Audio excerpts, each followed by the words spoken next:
Hello, I'm Bob Weeks for Wichita Liberty TV, your weekly source for news, analysis, and commentary about Wichita and Kansas government and public affairs.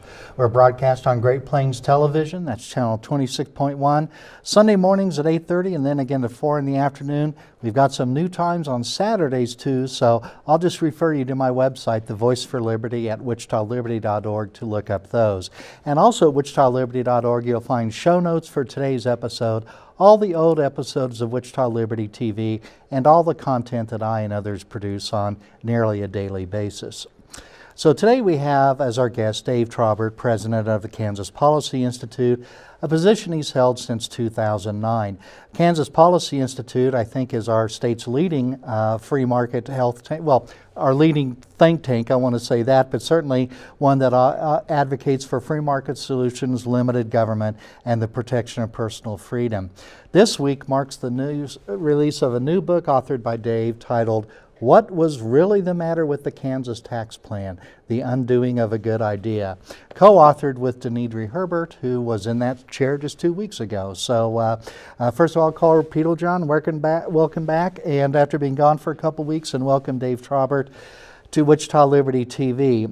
So we've got a lot of newspaper editorialists, reporters saying we've got to return Kansas to fiscal health. What exactly does that mean? I don't know.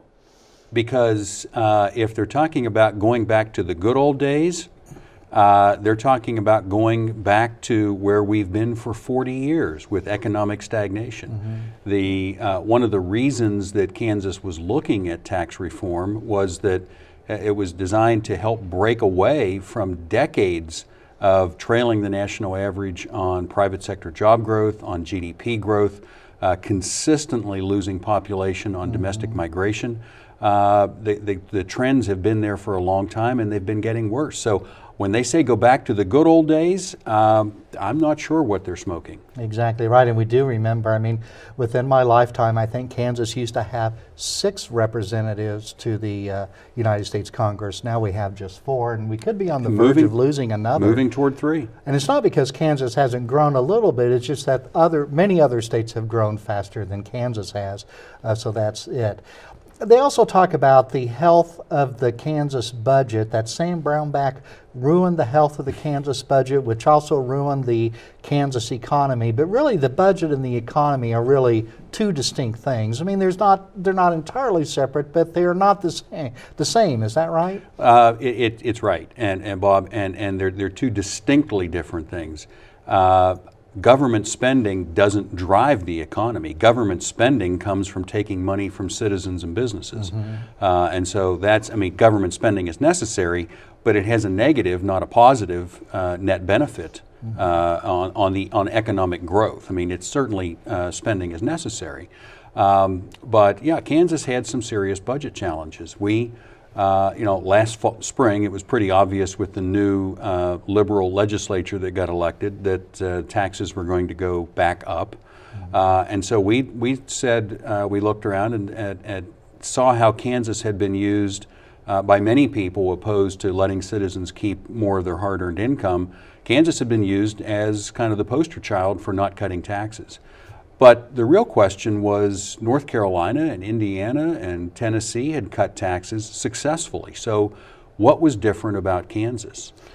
And I think I know the answer is, but go ahead and fill us in. Well, obviously some of the things that have been said about Kansas were not accurate, but Kansas did have very serious budget challenges. And what we found and what we explain here in the book is that most of that was avoidable. It was self-inflicted from mistakes that were made. And there were a lot of political issues that got in the way. Basically, there was a pretty toxic political environment where Democrats and Republicans alike, over years, weren't interested in really solving the budget issue. Some of them wanted to see the whole plan collapse.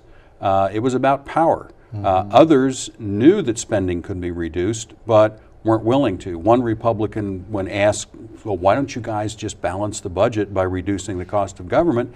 He said, we'd all lose our jobs if we did that. Yeah. Getting reelected, consolidating power is the focus for most people on most issues in Topeka. And even, of course, in Kansas, we do have a split in the Republican Party. There's the moderates, which are like Democrats in a lot of other states. But even a lot of the conservatives, when it comes down to it, they've got a problem actually casting a vote to reduce spending, it seems. They do. Spending more money is an easier way to get elected. Now, I think if they were, on the other hand, if they were just to go to citizens and say, would you like me to make government more efficient? They'd say, well, absolutely, go do it. But they fall into the media trap of having spending cuts be equated with service cuts. And sometimes if you leave government to its own devices, that's what will happen often.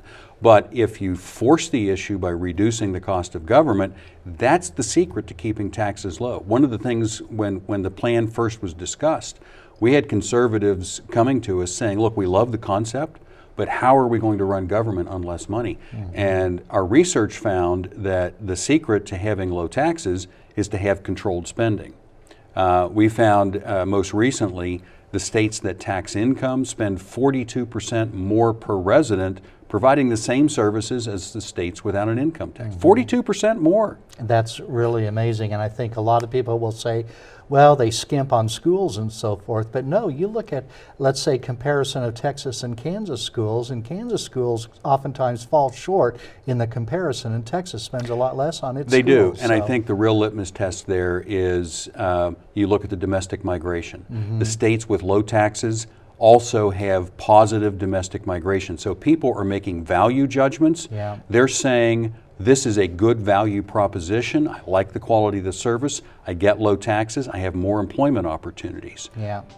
Well, let's take a moment for our first commercial break, Dave. I'm Bob Weeks with Dave Trabert and Karl Peterjohn.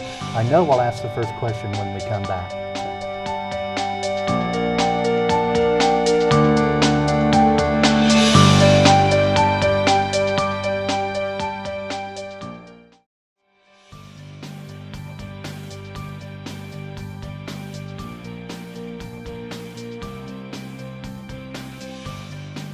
Welcome back to Wichita Liberty TV. I'm Bob Weeks. Our guest this week, Dave Trabert of Kansas Policy Institute, talking about his new book. And Karl, you had a question, I think. I've actually got quite a few, but I'll begin with a question involving Kansas being unique. In the last decade, the Kansas Supreme Court has been driving state spending on K-12, and that has been by far the single largest item in the state's general fund budget. Does that make us unique from the other states that have been looking at tax reform in the last decade, Dave? It certainly is a factor. The Supreme Court has been, even though it lacks the constitutional authority to appropriate money, it has been consistently ordering more spending in Montoy. Most recently in Gannon, interestingly, they have not, during the tax plan, between 2012 and 2017, they were not ordering more money.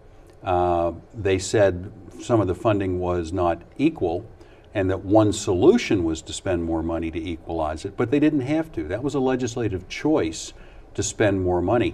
Now we're looking at when they finally get to the adequacy phase, this is where they are saying spend at least $600 million more or they'll close schools.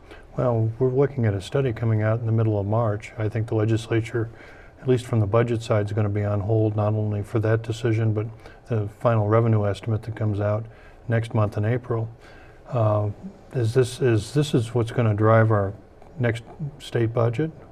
Only if the legislature allows it. As I said, the court has no authority to appropriate money.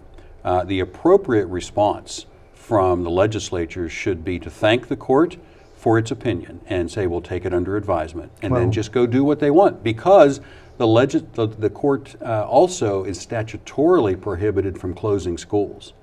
They have no authority to appropriate or to close schools. So what the legislature should, whatever it deems appropriate to spend, they should not let the court drag them around, but they should add some accountability measures, because the sad thing is, even if they were to submit to the court's demand, spending any amount more money is not going to change the student achievement issue. And that's the real crisis, is we're not getting anywhere near the achievement levels we need. Well, you're talking about the kids.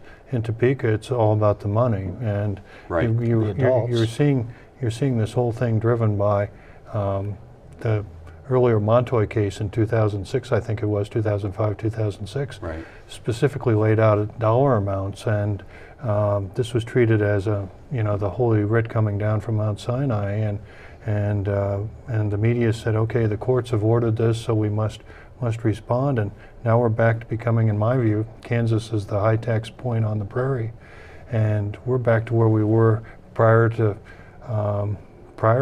Governor Brownback's efforts to try and improve and make our tax system more competitive. Yeah, and if you just look to the court's own rulings in Solomon v. Kansas, they said this was a piece of legislation where the legislature tried to allow local judges to elect their own chief judge instead of being appointed by the Supreme Court. Well, the Supreme Court said, no, you can't do that. That's unconstitutional. It's a violation of our separation of powers. And they went on to say, when there is this kind of a coercive interference, there is a duty to resist. They've laid out what the legislature should do. They should resist the Supreme Court's interference with its separation of powers. Well, I do as I say, not as I do. It Yeah. seems to be alive and well at not only at the Kansas State House, but at the Kansas Judicial Center across the Absolutely. street. And that's unfortunate because, Bob outlined that we're moving back to a non-competitive state. I see ourselves, this is a massive increase in risk and uncertainty for existing businesses in Kansas, and it's a huge warning, cautionary sight for any business that might look to come into Kansas. Is there anything else we can, in the elected official side of things, do to try and reduce this huge increase in risk and uncertainty that are a permanent part of our political process here? It goes back to the fundamental way to reduce taxes and have lower taxes is to have more efficient, effective government. And it really comes down to, do they want to solve the long-term economic stagnation? Or do they want to accept having substandard job growth, substandard GDP growth, and substandard academic achievement? We can't keep doing the same things over and over again and expecting a different result. There's no way that there's no government or community that's ever taxed and spent its way into prosperity. It simply won't happen. Taxing and spending more might be the way to get elected, but it's not going to solve our economic challenges or our education issues. And those are really problems, that have a human toll, I think. When we don't have good jobs for people and good schools for kids, we really suffer. Sorry to interrupt, Karl, but we do need to take our second commercial break on Wichita Liberty TV. We'll be right back.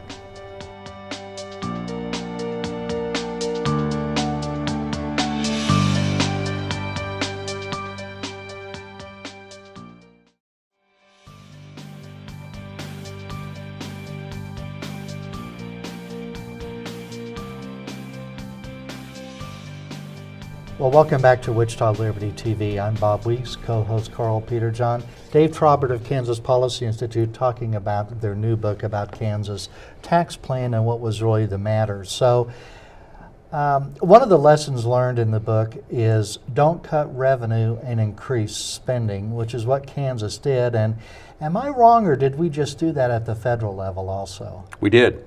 The feds can print money. They can borrow. The state government can't, and didn't. That was one of the myths that people were saying, where they were borrowing from capers or they were borrowing from the highway fund. There was no borrowing. There was a diversion of spending, but there was no borrowing.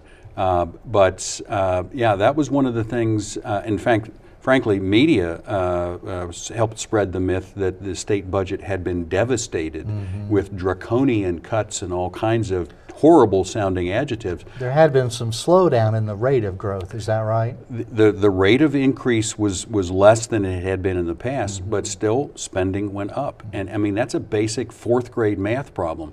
You can't cut revenue and increase expenses. Was state spending growing faster than the underlying economy during this time, Dave? It was, overall, it was about the same. but you cannot cut revenue and increase the spending, and especially when they were choosing to increase spending. They didn't have to. Well, I mean, part of the argument is we had bad ag, bad energy revenue, bad, the aircraft industry took a hit in 2008. That was, and hasn't fully recovered even now. So that was the argument as to why we were struggling. That was one of the factors that was adding to the budget challenge. That was on the revenue side, because there was, for example, over $100 million lost in severance tax because of oil prices declining, and we cover that. We cover in the book the impact that the ag prices had on the sales tax especially. But the spending, you just can't increase spending and cut revenue. One of the things I think you talked about also is that we always heard that there were 191,000 of these limited liability corporations, LLC, pass-through, that will benefit from the LLC loophole where these people would not be Right. taxed. But really the number was much bigger, and we learned about that bigger number maybe after the fact, but still everybody kept talking about the 191,000. Yeah, because it was predicted to be 191,000, and when the first returns came in, it was 330,000. So there was an assumption that there was a lot of tax avoidance where people had changed. It turns out that the 191,000 was just a big mistake. If you look at the IRS data, that was one of the things we point out. One of the big myths was that there wasn't a lot of tax avoidance from this. I think you stepped through that very carefully, that people were saying, well, just regular employees are going to shift over to become independent contractors where they don't have to pay any income tax, and that didn't happen, at least not on a very big scale. To any extent it happened, it was minimal.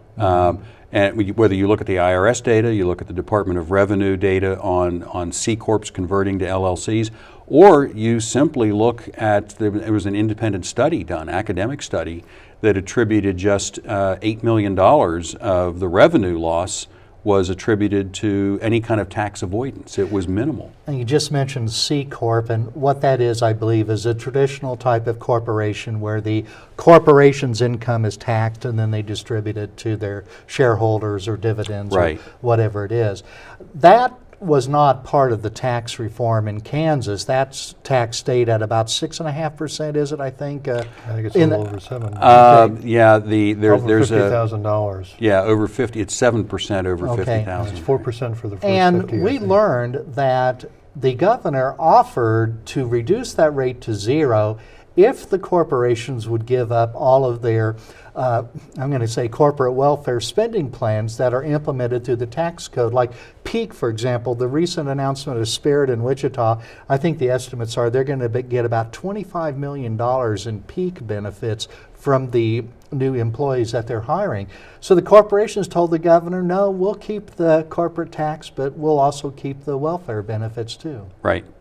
And it Yeah, just seems to be amazing. it is. We covered that in the book. Yeah, exactly right. And I asked Nick Jordan, the Revenue Secretary, about that at Pachyderm Club in public, and he said, yep, that's exactly what the governor offered and what they didn't want. So that's kind of a problem, I think, also. Performance-based budgeting you brought up in the book, and I think Jonathan Williams of ALEC and I have talked about that on Right. this show. And Kansas is moving down that road, but it seems we're moving kind of slowly. Could you explain what is that and what's the status of it in Kansas? One of the lessons learned that we point out is that Kansas didn't have a lot of the right systems in place. In order to reduce the cost of government, you don't want to just cut it across the board, because if you leave it to the bureaucracy, quite often it's the service that gets cut and the bureaucracy gets protected. You want to do it in a way that's going to reduce the cost of the service. So having something like a priority-based or a performance-based budget system identifies where there are savings opportunities. And Kansas didn't have that. That's one of the lessons we point out, is make sure you have a system like that in place before you go in so you can identify it. Kansas did finally pass performance-based budgeting, but it's taking 3 years to implement. So there's not any real benefit been seen from it yet. That hopefully will be coming. Yeah. That'll be probably another political battle. But Oh, very good, yeah.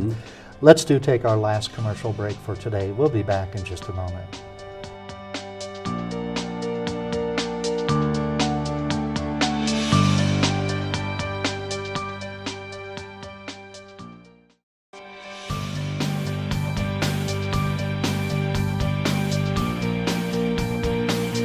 Well, welcome back to our final segment of Wichita Liberty TV. Today I'm Bob Weeks, our guest Dave Trabert of Kansas Policy Institute, talking about the book, What Was Really the Matter with the Kansas Tax Plan. So, Karl?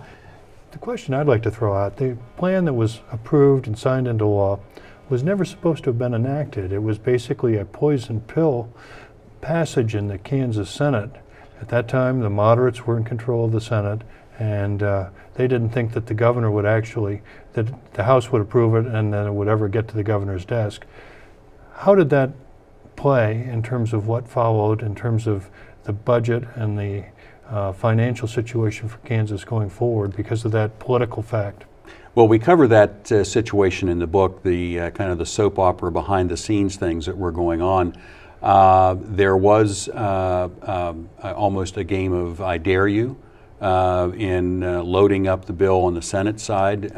Took what was originally planned to be a $350 million cut or tax cut over 5 years. The House Tax Committee had boosted it to $1 billion, and the Senate took it to $3.5 billion. Over 5 years. Over 5 years.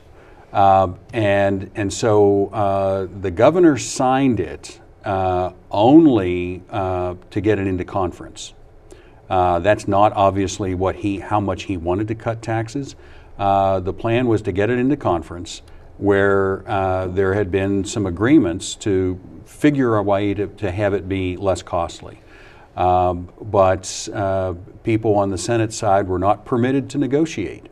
And I think the Senate was probably hoping that the governor would reject it, but he went ahead and signed it.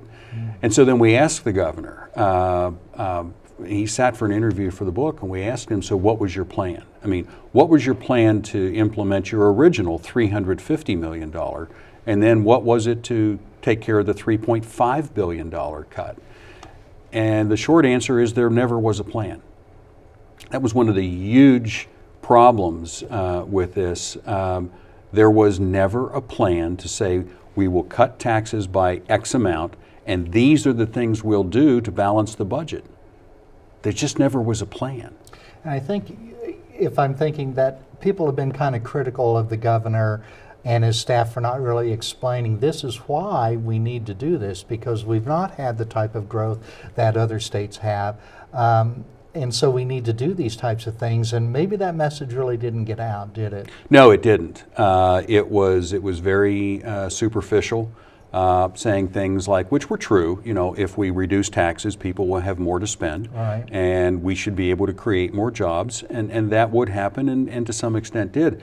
But it was much more serious than that, because Kansas, as you said, had been suffering decades of economic stagnation, and one of the things that needed to be done to address that was to reduce the tax burden. So if we're not going to reduce taxes, then what are we going to do to get back up to the national level of creating jobs and growing the economy? And I think he used some unfortunate, maybe boastful language, like we're going to have an experiment in Kansas, it's going to be a shot in the arm and so forth. I don't know, I did write an article one time about should we judge the success of programs by the politicians boasting? Because I remember to sell the stimulus program, President Obama said, if we don't pass the stimulus, unemployment's going to go up to here. Well, we passed the stimulus and the unemployment rate went up to here and stayed above here for a long time. You know what this is, Karl, don't you? Remember an Arkansas PowerPoint, so. Oh. Bob, that's not going to play in Little Rock. Well, I don't think our signal gets down to there. So, Dave, we've got about a minute left. Do you have any, let me throw out a question. Sure. It appears that the Trump tax cut is working at the national level.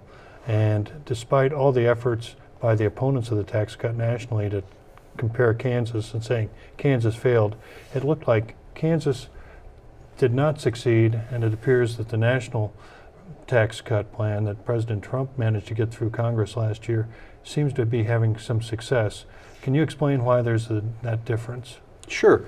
There's a number of differences. I mean, people did initially get lower taxes in Kansas that started at 2013, but there was a constant psychological war coming from media and coming from tax cut opponents saying that we need to increase taxes. And if you remember, in 2013, they did increase taxes. That was one of the fixes that Governor Brownback came back with. So there was a little bit of, wait a minute, what's going on here? And then in 2015, Kansas raised taxes again. It was the sales tax that went up. It was the cigarette tax that went up. So, and there was this constant drumbeat of, we're going to have to raise taxes and creating a mixed message. And at the same time that was going on, you had the Obamacare capital gains tax going up. You had the Obamacare tax implications coming in along with the higher medical costs of the whole Obamacare program. So there was a lot of things that were offsetting while Kansas taxes were coming down. In fact, we had a number of small business people said the biggest benefit I got was that my state tax cut paid for my federal tax increase. Now we're seeing just the opposite. So while Kansas taxes are going up, we've seen the federal taxes come down. So it's minimized, and for some people it maybe has offset the pain of the Kansas taxes going up. Yeah. There's a lot more we could recover, Dave. It's a great book, a fascinating read. I remember living through a lot of these things. It's going to be available on Amazon.com next week. Next week, available on Amazon. There's a story on the KPI website that has information about where you can order it from the publisher, and then we have some extra copies at the office too. Well, very good. So that's all our time for today. Thank you, Karl. Thanks, Dave. We'll see you next week. Thank you.